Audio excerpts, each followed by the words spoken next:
Hello, my fellow readers. It's I Dark Symphony 777 with another fan fiction review. As always, a link to the story will be in the description below. Please like the video, subscribe to the channel, click on that bell for notifications, leave a comment in the comment section below on your thoughts of the story. And finally, this is my opinion. My opinion is not indicative for everyone in the world, so please respect that. So, the story I am reviewing today is Entropy by Experiment 282. This is a Sonic fan fiction, and mm, mm, I don't know. I don't know how to properly describe the story.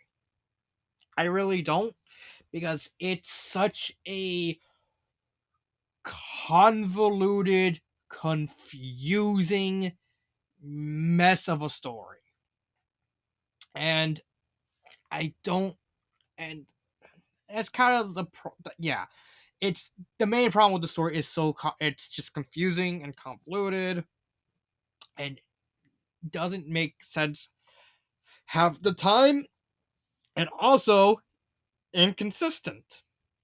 So, what is special about the plot? Well, in order in order to basically understand this story's plot, we have to understand what type of story this is supposed to be. So, if we go to the author's page, and all these stories are in essence part of a thematic series. The Realmverse is basically a list of intermingling stories that are okay if they're read on their own, but they're part of a much larger meta crossover. They all share themes of memory, identity, self-discovery, and what it means to be a hero, loss of control, and etc. So, this is supposed to be a thematic story. Now, I do not have any problem with thematic stories. It's just when you make no, what how would I pronounce this? I guess the best way to pronounce this story is when it comes to thematic stories specifically, you typically want to make the stories more simple in terms of scope and plot. That's not to say that thematic stories can be complicated and very deep, or even stories that have very deep by adding um, various forms of deepness by adding themes to certain characters. Like, for example, Princess Peach and Total Drama Endless has a very underlying theme of perception, of wanting to convince people to perceive Princess Peach herself in a different way. Now, Total Drama Endless is not a thematic story, it's more of a traditional story. But adding this theme to Princess Peach's character gives a lot of depth to her character arc throughout the story, and how she is treated throughout, as well as throughout like various parts of the plot. And again, with like more complicated stories, like you take a look at Jurassic Park Purgatory, that's actually a very somewhat deep uh, thematic story revolving around past, present, future. You have Clint Barker, who represents the past. He sees things in the he's guilted by what his own actions have done in the past, and he can't move on with them. Then you have Sidney Watson, the present. He looks at the past as well, and he's conflicted on whether or not to actually stay with the past or move on from it. And then you have Jane Watson, who represents the future. She's seen what she's done in the past, and instead of sticking with it, she decides to keep moving on and go forward and try and make more of her, be more than what she how she acted in the past. It's a very complicated theme, and it was told very well, which leaves Entropy in a very interesting position due to the fact that this honestly comes off like the author not only wanting to make a thematic story, but also have the cake and eat it too by having this really overcomplicated plot to try and support the themes, and thus kind of backfiring on the theme indirectly.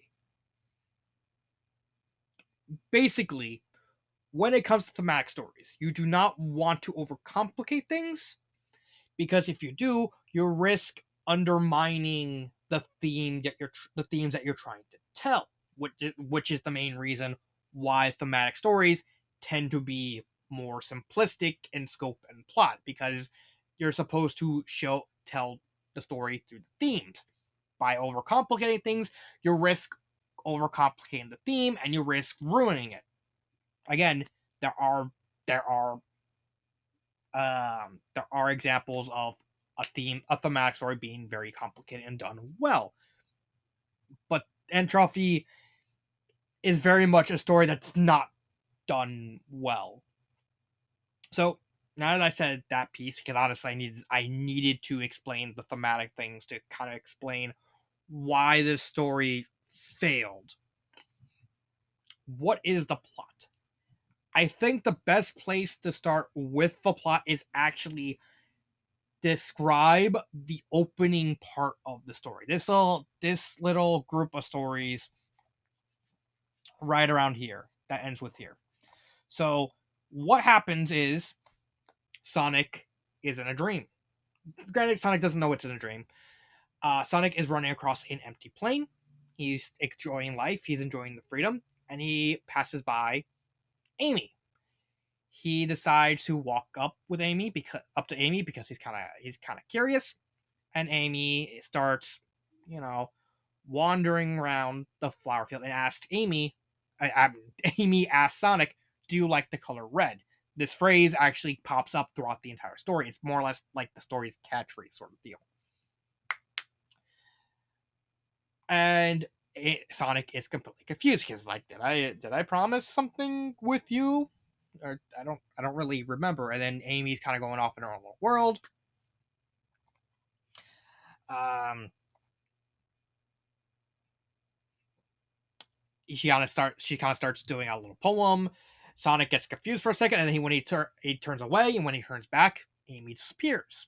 What happens? He starts looking for her, and then he notices the sky going dark, and out come all of these demons. Along with the leader of them, a woman that's eventually later called in the story Abadonia. She's technically the main attack, supposed to be the main villain. We'll talk about that in a bit. So Sonic fights these demons, wins against them, and then Abadonia slowly walks up to Sonic, takes out a sword, and tries to hand it to him. We got a little joke about Sonic referencing Sonic and the Black Knights, and I did the sword thing. I don't want to do it again. But the lady calmly assists. Can you please? Can you sword? And he's like, okay. He grabs the sword, he holds it up, and the lady walks into the sword. He starts getting confused, looks away from her, and when he looks back, instead of the lady, he sees Amy, and so then he freaks out and wakes up. Honestly, that's a really cool opening to a story. It establishes the theme in a very subtle way by having Sonic be in an empty field. It's exploring the fact that he's kind of like the person who doesn't really want to stick around. It also kind of foreshadows his character throughout a big part of the story. His constant hesitance to want to run away from everything and not think about like the ramifications of good or black and white and stuff like that. Sonic's a very black and white looking character. He doesn't really. He usually doesn't see things in shades of gray. I think Black Knight is like the only exception as far as I know. Could be more exceptions in the comic books because this game kind of doesn't really follow the comics as far as I know. But yeah, for the most part, this Sonic's even in canon is like he's very much a black and white character. So, what about after the dream sequence? Well, he basically realizes he's late to Queen's birthday, ends up there, finds about these ruins called the Garden of Rosatias, goes with Knuckles and Tails. They end up at the garden because apparently there is a complicated history involving Sonic and Amy's ancestors, the Rosatiades and the Stupolites.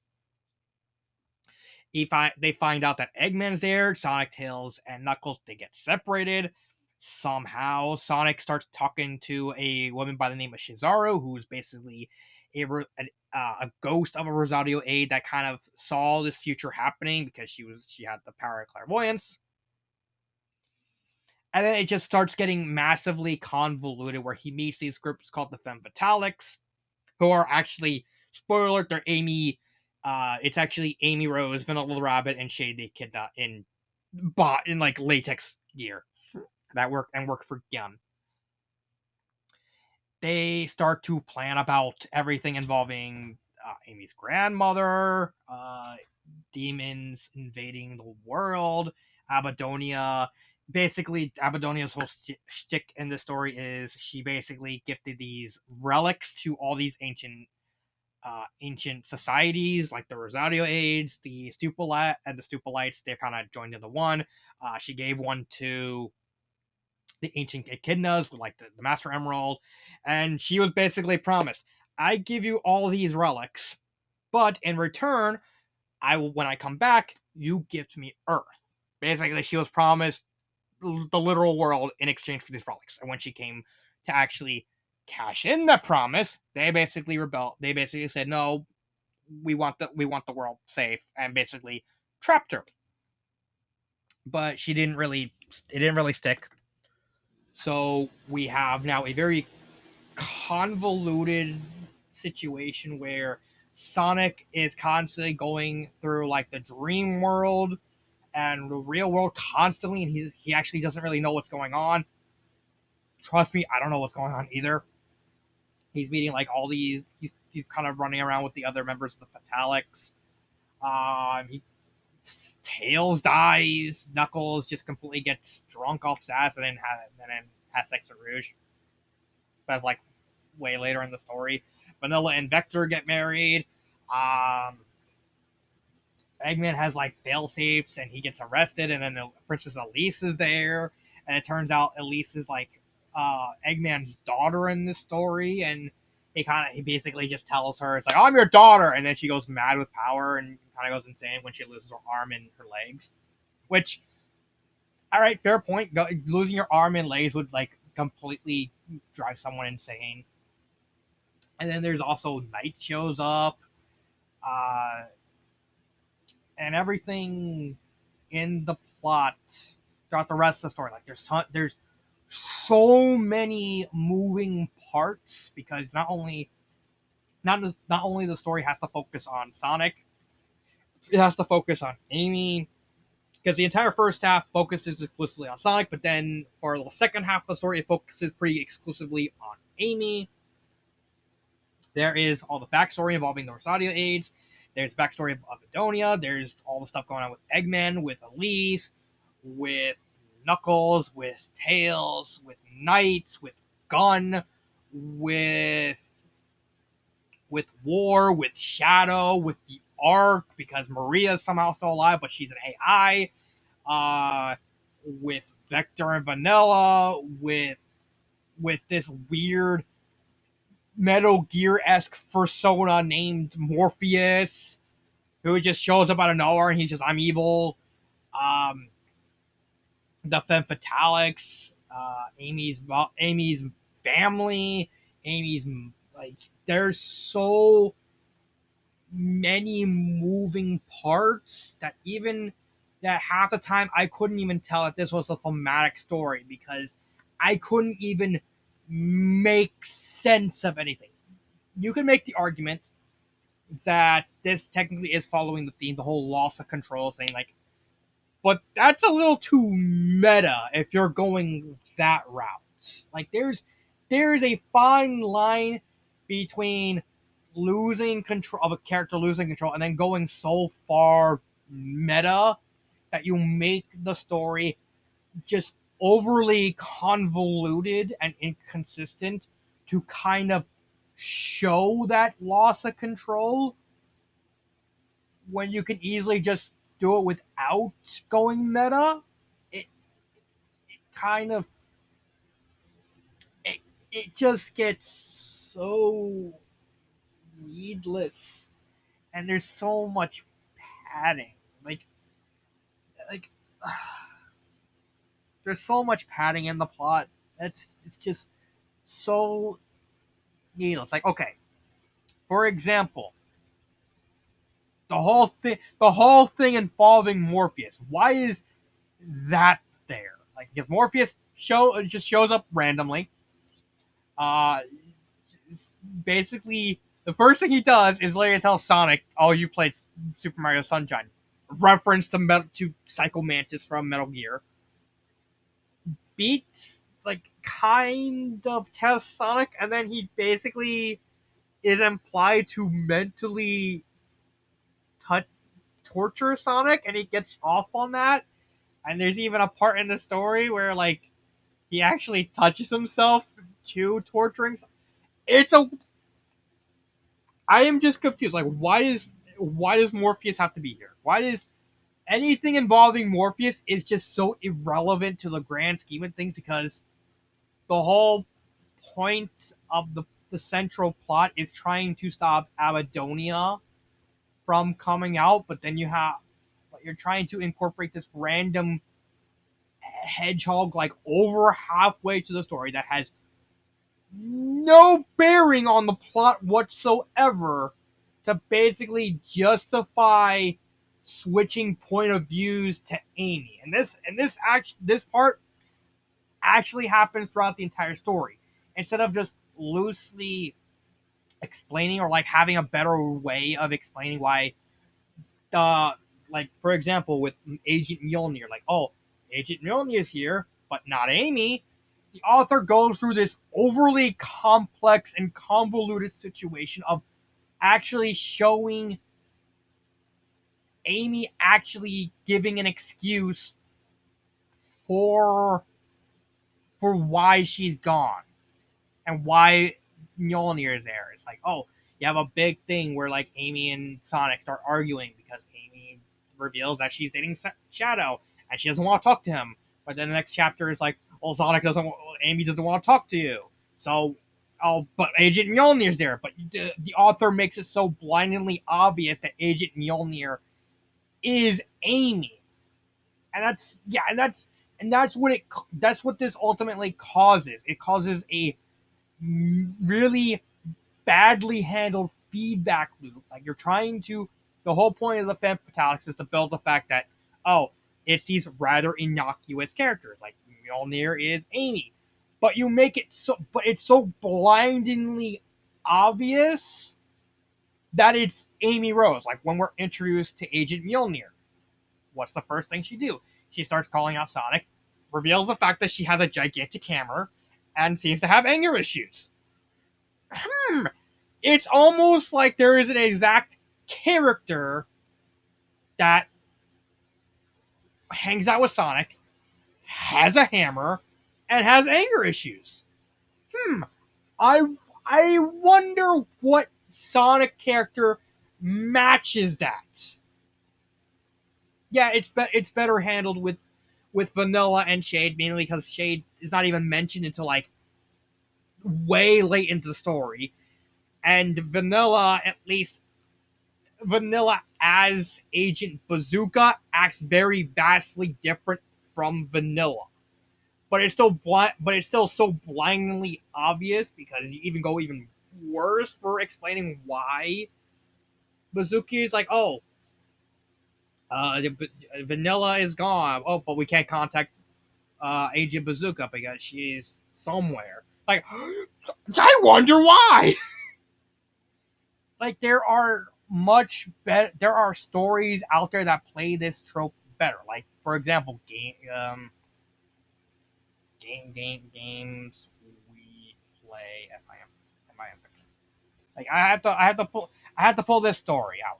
Like this story involving Pinkie Pie does the whole Cape Crusader double-sided thing way better than this does with 3 characters.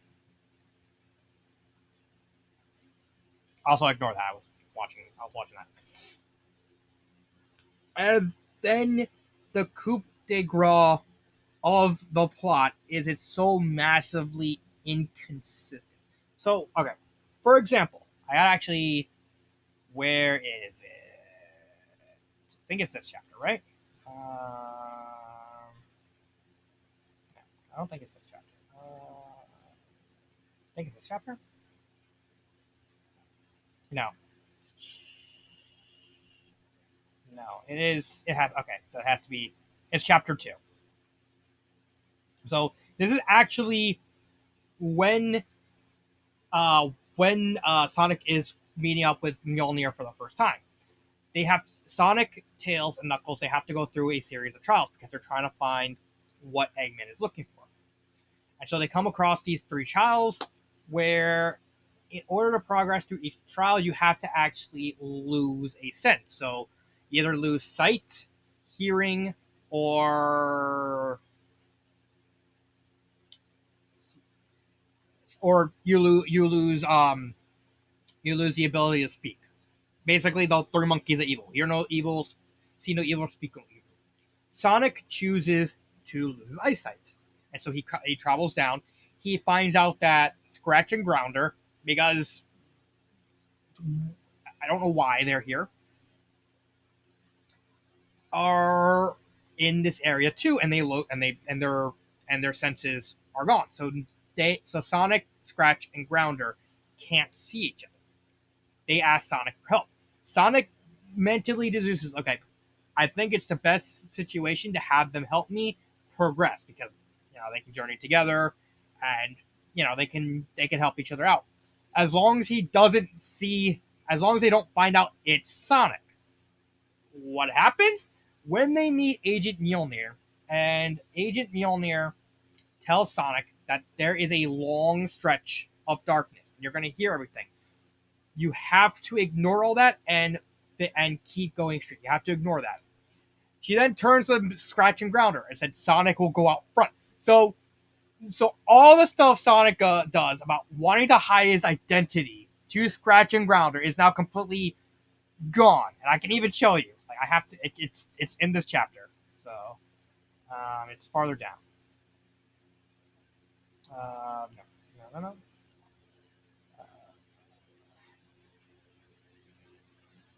Let's see. No, it has to be.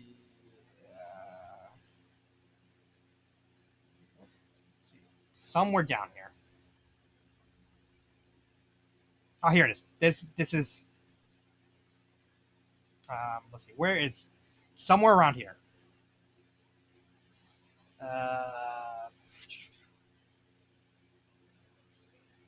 Yeah, here it is. Right here. This sentence right here. So, like I said, Sonic has to travel down this long hallway. Mjolnir, Scratch, and Grounder are following him. So she goes, listen up, you guys, we're close. Sonic, I want you to go in front. I will follow up with the other 2. We're going to be right behind you if you have any trouble.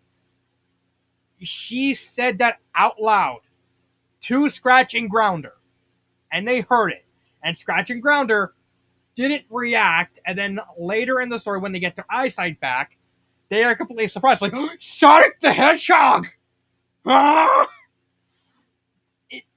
It's things like this that cause so many problems, that compound on top of each other, that make the story such a hard read. Because now, if the story's inconsistent, it doesn't matter what the theme is, because now you're proving that you're willing to be inconsistent with what you're trying to tell, undermining the theme that you're trying to showcase. And this happens throughout the story. It's so massively inconsistent in how it's trying to present everything that I couldn't take the story seriously at no point. And it's supposed to be this deep, complicated story about war and the history, and Sonic, Sonic trying to question himself as a hero. But when you can't trust the story because the author is going out of their way to make everything not make sense, you, what's the point of the themes? Because now you can't trust the themes. Now you can't trust the characters. Now you can't trust the plot because just nothing, everything just falls like a house of cards and loses all meaning. This story loses any meaning it had to the theme it's trying to tell. That is a legitimately huge fail on the author's part. The fact that the author didn't think of make double checking the stories, because as the story goes on, it's gonna get worse and worse, including grammar errors. It honestly came off like the author didn't just didn't care to see if the theme worked in the context of the story. And even as a story without removing the themes, it just doesn't make any sense because all the characters are just so massively convoluted. The entire plot is massively convoluted. It makes no sense. That's just, you're ignoring basic writing. You're relying too much on telling and not showing. You're relying too much on everything being super convenient to explain certain things. You're basing this on willingly contradict yourself if it means trying to progress the story. That's just not how writing should be. And that's even included with the characters. So move on to the characters. I had enough with the plot. What about the characters? Well, I will give the author credit where credit is due. Sonic and Amy, they're written fine. I have no problem with Sonic. Honestly, the whole him turning evil, I actually wouldn't even mind the whole idea of Sonic turning evil. Like the whole idea behind it, like Sonic is constantly running away. Like, okay, so I gotta go right here. I gotta actually, because I need to actually show this. Right here. No. Yeah, right here. Okay, so this is the beginning of chapter 4. At the end of chapter 3, Sonic is told by Shizaru basically how the prophecy works and explains that in order to stop Abaddon, before any shit happens, he needs to find Muriel Rose and kill her. Now, this is eventually explained later in the story that Abadonia was possessing Muriel Rose, but one, they didn't bother to tell Sonic because that's another problem with the overall plot. The author and the over convolutedness, the author willingly makes everything too vague in order to make sure the plot goes a certain way. Like, okay, instead of making it more natural, it's like, let's just make it super vague. Sonic, understandably, since he wasn't given any information, he was just told kill her. He decides, I'm not going to kill her because that goes against my morals. Okay, that makes sense. However, instead of explaining why, Shizaru basically just constantly pushed him, like, kill her, without explaining anything. So Sonic decides that no, because that goes against my morals, and runs away. He avoids it.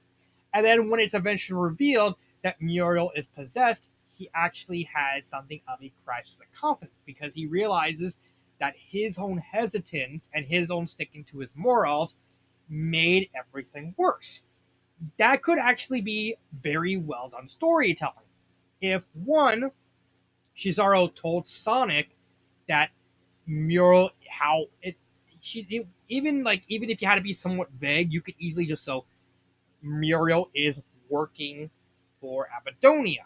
You can, but avoid the fact that Abadonia is specifically possessing her. You can tell a half truth sort of deal, and you can have Sonic, question the fact that it's like, it still goes against your morals to kill someone. Again, going back to the fact that Sonic is a very black and white looking character,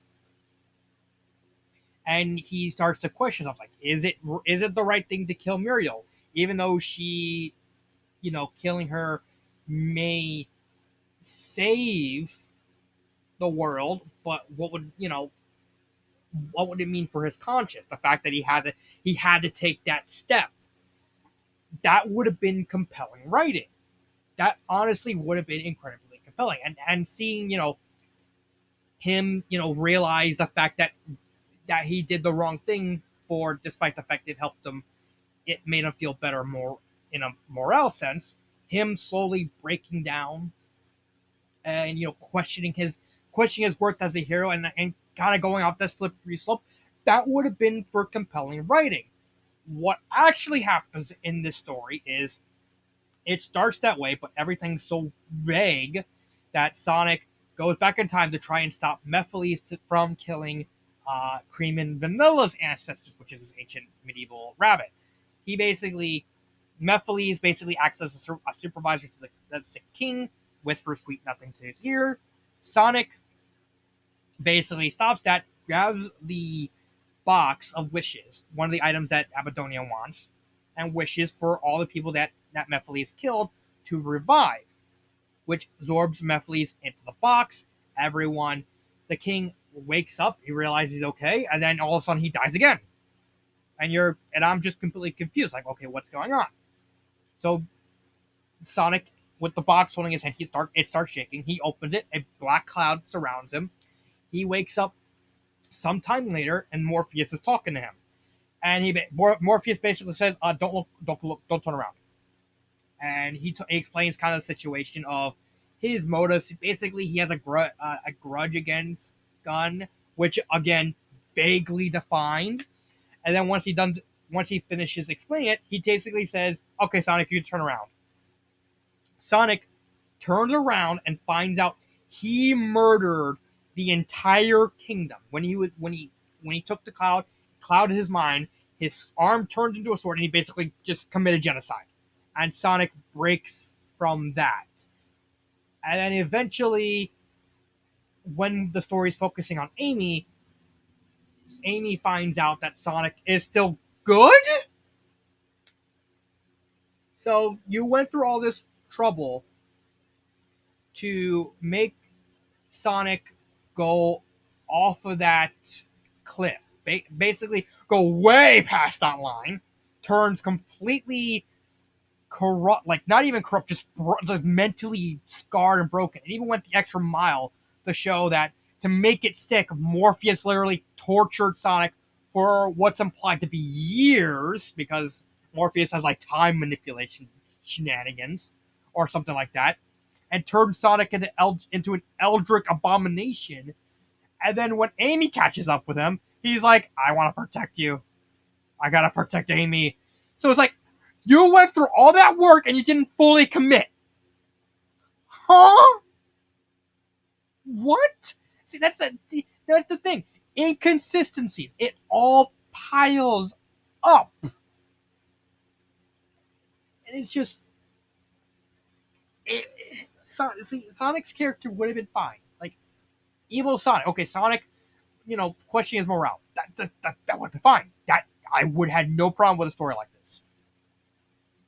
Amy questioning the fact that she now has to step up to basically take over for Sonic, because after Eggman absorbs Abadonia. Oh yeah, spoiler alert: Abadonia is completely just wasted as a villain because Eggman takes over.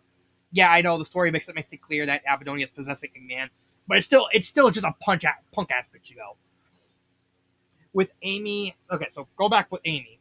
The idea with Amy's character is, she starts out as the mysterious Agent Mjolnir, and she's very aloof, and she doesn't really know. She's more or less just a mostly static character in the first half. She gets the character development in the second half when the story focuses on her. And so the character development in the second half boils down to Amy now realizing Sonic is more or less incapacitated. He's gone. And having to struggle learning that she has to basically accept the mantle that Sonic had as savior of the world, as the only person who has a genuine shot at stopping Abadonia. Again, that would have been fine.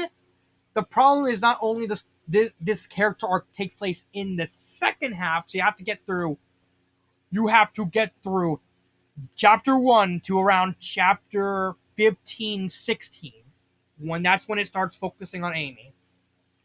But also the fact that her character is so massively convoluted, well, not convoluted, inconsistent, there's that word again, that it's hard to care because she doesn't. You're spent the entire first half just not caring about Amy because nothing is done with Amy's character in pretty much the entire first half of the story. Like, if you're going, like, it would have been fine. Both of these would have been fine if both characters had focus throughout the story. Like, hell, you could even do one chapter focuses on Sonic, one chapter focuses on Amy. You kind of repeat and you kind of circle both characters. That would have been fine. You don't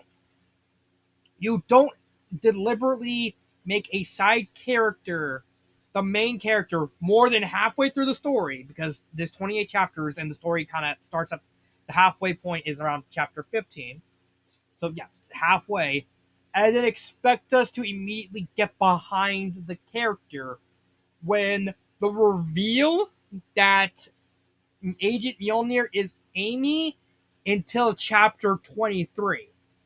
So you have to deal with the fact that 8 chapters, you have to deal with 8 more chapters of the story trying to tell you that Amy is not Mjolnir. And it's so forced, even to the point where the author has Amy, quotation marks, show up and talk with Agent Mjolnir. It's forced because it's honestly, you can tell that it's probably in her mind, but the story makes it clear when like other characters interact with Amy as a way to try and swerve the reader, despite the fact it comes off as so half baked. Oh my god. Okay. I need to focus. Focus. I don't want to get too hung up on this. Every other character is massively convoluted. Like you're introduced to Tails' brother Milo, and then he switches allegiance for some unknown reason, and he switches back for some unknown reason.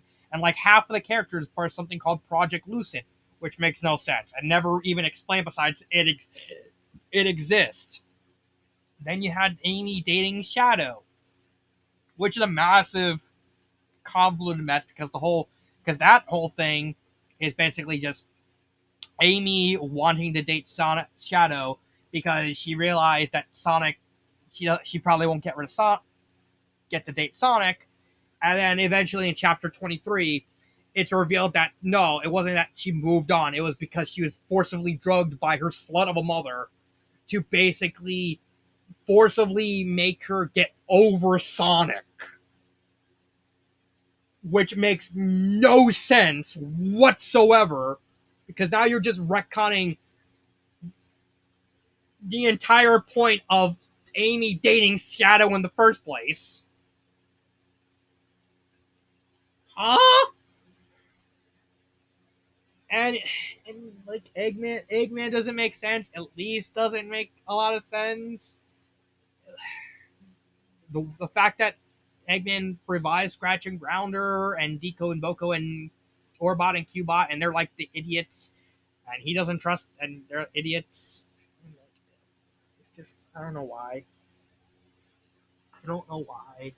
Oh, and the fact that near the end, all the main characters seem to be like all members of Amy Rose's family for some fucking reason.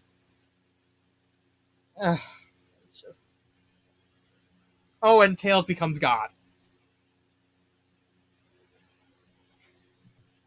Because the author needed to kill Tails and does it in the most cringeworthy way by introducing a random side villain that has no bearing on the plot.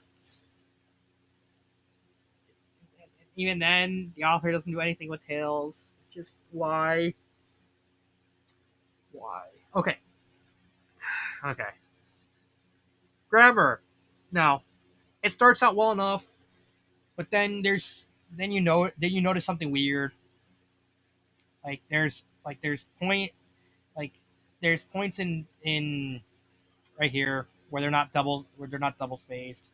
There's also a fact that see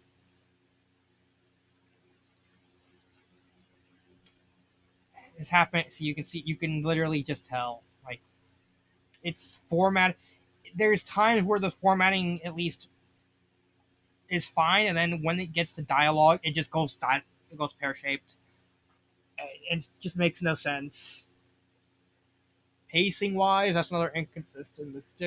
This story has so much padding, and that causes the story to become artificially slow. On top of the fact that this is a very slow paced story, just the padding makes the slow pace even worse. Just I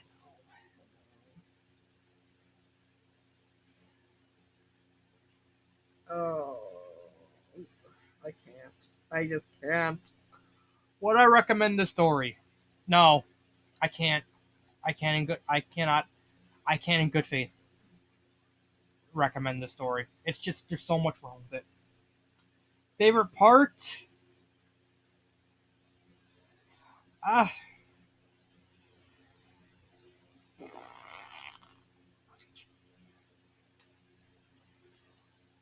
no, I can't think of anything. There's just so much colossally bad. What? Okay, what would I? If if there was a way to change the story, just eliminate the inconsistencies. Just make the story more consistent. Get rid of get rid of Morpheus. He just doesn't need to go. You can do the same thing with Abadonia slash Lilith. Just Morpheus. I also like to touch that. I want to touch upon this hilariously that the only reason the story is M-rated is specifically because Morpheus touches himself.